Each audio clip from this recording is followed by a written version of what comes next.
Hey, Hi, Rachel. hi. To start, obviously you have an actor playing Robbie Williams as the CGI monkey, but when you're kind of choreographing all of these dance sequences, does it play a part in your mind that you know that like part of this is going to be CGI and you can do a little bit more, or do you try and keep it as real and grounded as possible? It's a great question. I haven't been asked that before.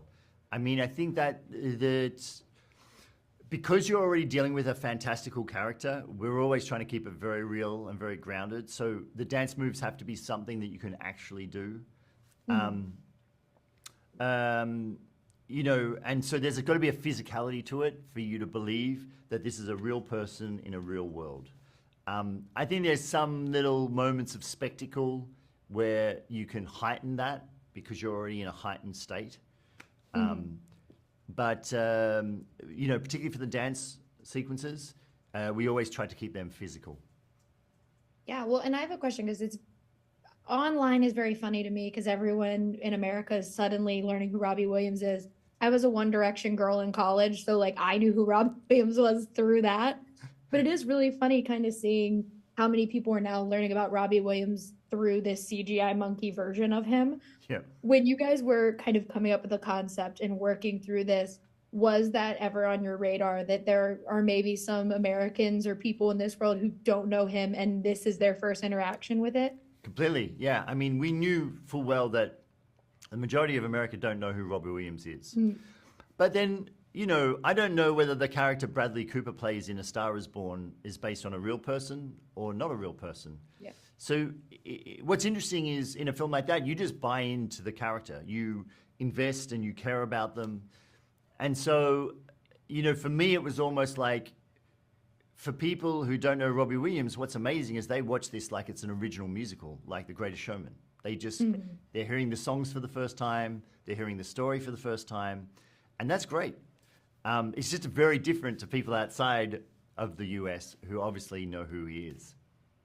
Yeah, well, and I want to ask because it's been going viral. One of the dance sequences with Take That has everyone has been like, this is crazy, and it's even better in theaters. But that is also very high action, and obviously people are waiting for Angel when they see a movie like this because that's the song that a lot of us already know. When you were kind of mapping everything out, was there one song in particular that you were like, I'm actually more excited about this one, and people are probably not as interested as I am in what I'm gonna do here? So I think that all the songs where they are based on narrative. So it's like, Hmm. this is what we need in this moment. He's left, take that. He's spiraling out of control. Come undone. It, Hmm. lyrically, it's telling us exactly what we need. At the other end of the film, he's just gone through rehab. No, he needs to go to rehab. Um, uh, and then over the course of the song, he gets out of rehab, and that's Better Man. It's lyrically in each of these moments, we're looking for what makes sense and what's going to add to the story.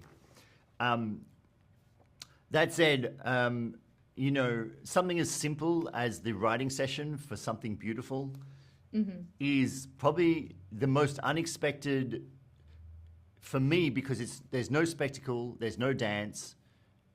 It's a very intimate little performance, and yet every time it comes on, I just grin from ear to ear.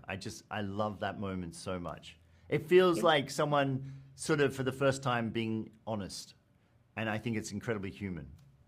Yeah, it's so good.